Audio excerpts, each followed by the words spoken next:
반갑습니다. 아카데미아 유마경 이야기 시간입니다. 오늘도 저번 시간에 이어서 유마경의 서두 부분을 살펴보도록 하겠습니다. 지난 시간에 이 서두 부분에서 보살이라고 하는 존재가 이 대성경전에서는 중요하게 등장한다. 그리고 사실 대성불교에 대해서 보살운동이라고 하는 개념을 부여함으로써 이전의 초기 불교와는 다른 의의를 갖는 것으로 또는 좀 더 혁신적이고 개혁적인 그런 불교가 되었다 하는 것을 말씀드린 바 있습니다. 그건 요약하면 모든 중생은 곧 부처다. 부처가 곧 중생이다. 라고 하는 불이 둘이 아닌 하나라고 하는 그런 의미를 부여한 데 있다. 라고 말씀드릴 수 있습니다. 오늘 그 보살들에 대한 설명을 또 어떻게 했느냐 하는 것을 더 살펴보도록 하겠습니다. 이 보살들에 대해서 이렇게 설명하고 있습니다. 얻을 게 없는 경지에 이르러 무생법인을 일으키지 않았고, 이렇게 설명합니다. 얻을 게 없는 경지. 그러니까 완벽하게 깨닫고 해탈을 했기 때문에 더 이상 뭘 얻을 게 없다. 이런 이야기입니다. 조선을 건국한 이성계와 아주 친숙했던 가까웠던 스님이 무학 스님이죠. 무학은 없을 무자에 배울 학자입니다. 이건 두 가지로 해석이 됩니다. 배운 게 없는 이런 뜻이 됩니다. 그래서 배운 게 없는 스님 이런 뜻도 되죠. 그는 결국은 보잘것없는 스님이라는 뜻이 됩니다. 반면에 더 이상 배울 게 없다 하는 뜻도 있습니다. 무학. 불교에서 보통 무학이라고 하면 후자의 의미입니다. 배울 게 없는. 배울 건 다 배우고 다 터득하고 깨달았기 때문에 더 이상 배울 게 없는 스님 이런 뜻으로 무학 스님 이렇게 이야기를 합니다. 여기서 얻을 게 없다 하는 것도 그런 의미입니다.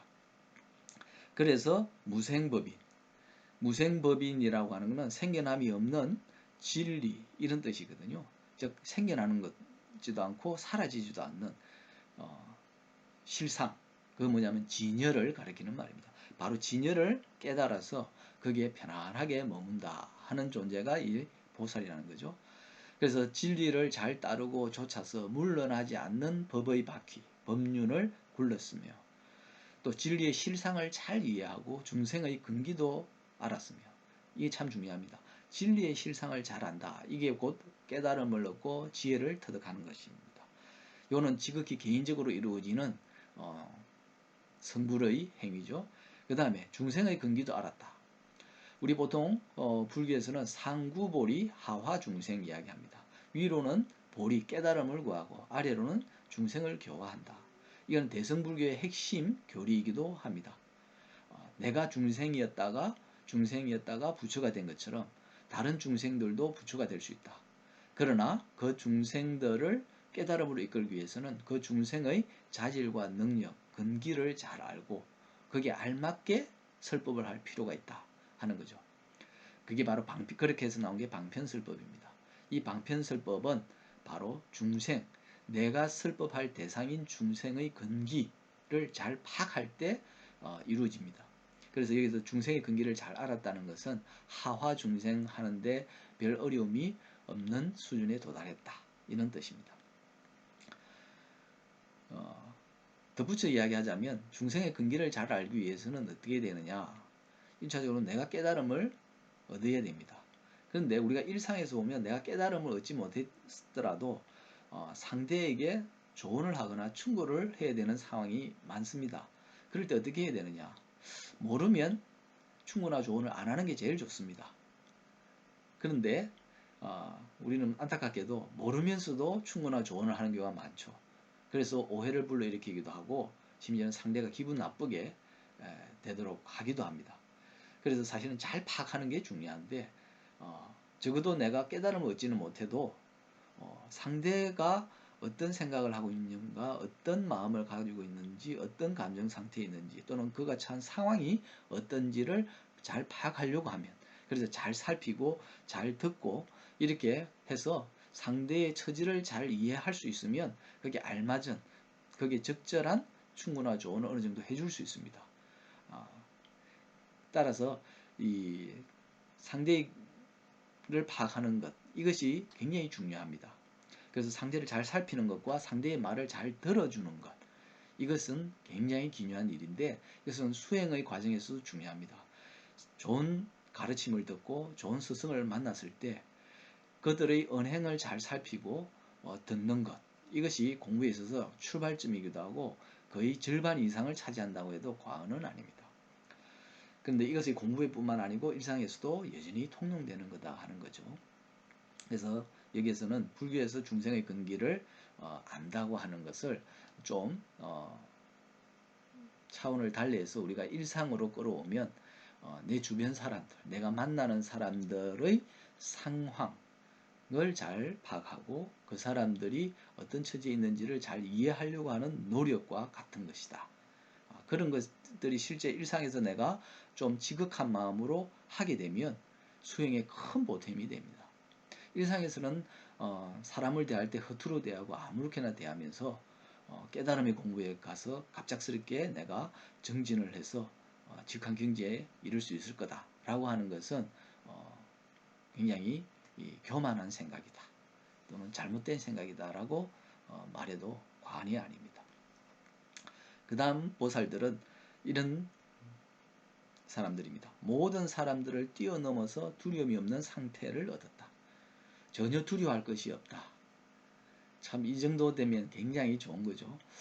근데 이렇게 되려면 내가 진리의 세계를 지극한 마음으로 추구하고 있으며 진리대로 살려고 내가 끊임없이 노력하고 있다고 하는 자신감, 교만이 아니고 자신감을 가질 정도는 되어야만 이 두려움이 최소화되고 거의 없어질 수 있다고 말할 수 있습니다.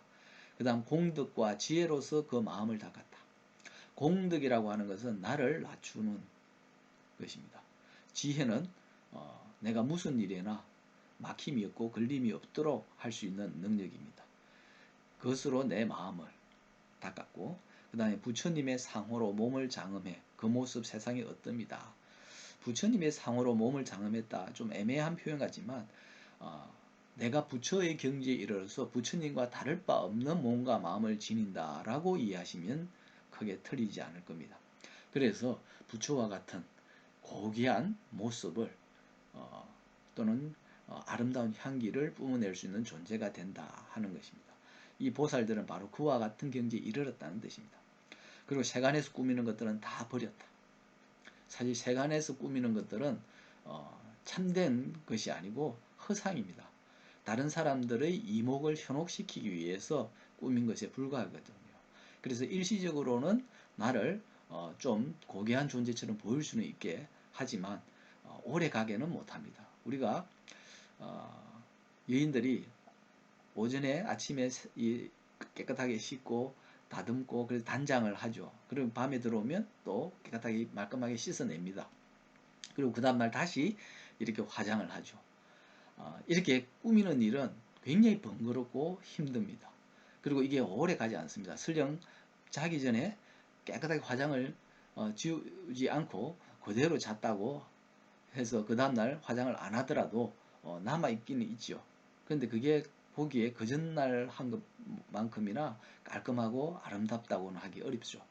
그러니까 이게 실상이 아니고 일시적으로 꾸민 허상이기 때문에 오래 가지를 못한다는 겁니다.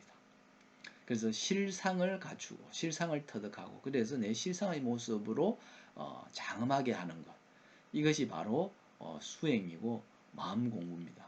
그렇게 했을 때는 내가 화장을 굳이 하지 않아도 된다는 거죠. 여기서 세간에서 꾸미는 것들은 다 버렸다고 하는 것은 그런 헛된 짓을 하지 않는다는 뜻입니다. 그리고 그 명성은 높고 멀어서 수미산을 훌쩍 뛰어넘고 깊은 믿음은 견고하기가 금강석과도 같았다. 전혀 흔들림이 없었다는 뜻입니다. 그리고 보배로운 진리를 두루두루 비추고 감로와 같은 가르침을 빛처럼 뿌려줬다. 벌써 부처와 같은 경지라는 것을 이 구절에서도 드러납니다. 세상의 온갖 말과 소리 가운데서 미묘하기가 어떠하였다. 진리를 있는 그대로 표현을 한다면 그 말씀은 아름답기가 그지 없습니다.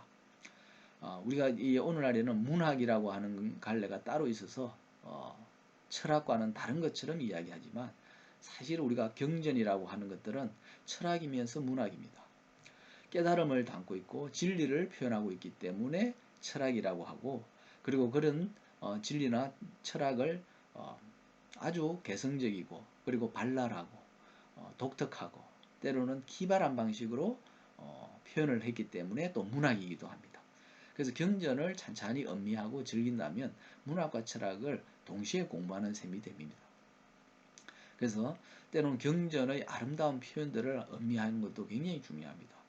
아름다운 표현, 이전에 다른 사람들이 하지 못했던 표현을 쓴다고 하는 것은 사물의 세계를 그 사람만의 독특한 관점에서 독특한 시각에서 꿰뚫어 보았다라고 하는 표현입니다. 그래서 깨달음을 얻고 지혜가 갖추어지면 거의 말과 글은 저절로 문학이 됩니다. 그래서 일반인들이 굳이 이 문학적인 표현이라고 하는 독특한 기술을 배우려고 애쓸 필요가 없습니다. 사실 그런 기술을 배워서 뛰어난 문학 작가가 되거나 또는 문학적인 표현을 해내지는 않습니다.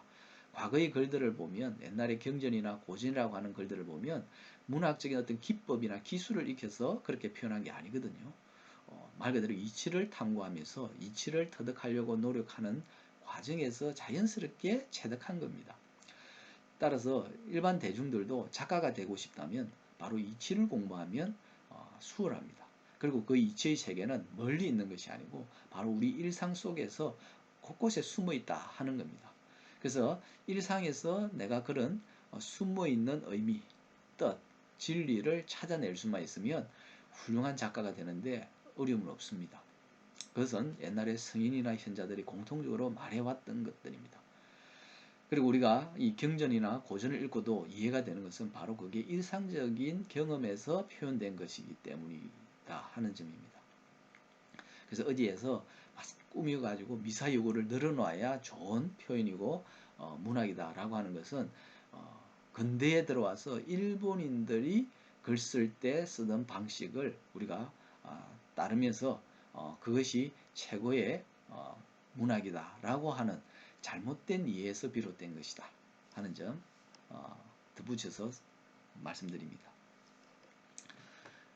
그 다음에 또 이렇게 표현합니다. 연기의 법칙에 들어가서 삿된 견해를 다 끊어버렸다. 불교의 진리에서 핵심이 되는 가장 기본이 되는 게 바로 연기법칙이죠. 연기법입니다. 이 법칙을 제대로 알고 이해하는 것이 바로 연기의 법칙에 깊이 들어갔다 하는 겁니다. 그렇다 보면 잘못된 생각, 헛된 생각, 삿된 견해를 자연스럽게 끊어버리게 됩니다. 그렇게 되면 있음과 없음이라고 하는 두 극단적인 견해가 다시는 남아있지 않게 된다. 흔히 말하는 이분법이라고 하는 것, 이것 아니면 저것, 이렇게 쫙 갈라서 쪼개버리고 그래서 한쪽으로 편향된 사고를 하는 것, 이게 양극단적 견해입니다. 이런 것은 사물의 실상과 괴리가 될 뿐만 아니고 어긋난 것입니다. 그래서 우리가 이제 흔히 관계, 인연 이야기를 하죠.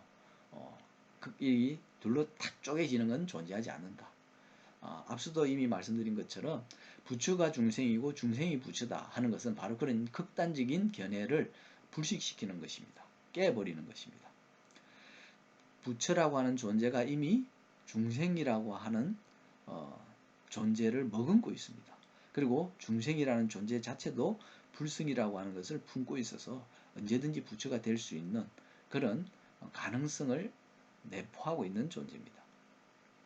그래서 부처가 중생과는 아주 다르다라고 하는 것은 껍데기만 보고 편향된 관점에서 판단한 것에 불과하다는 거죠.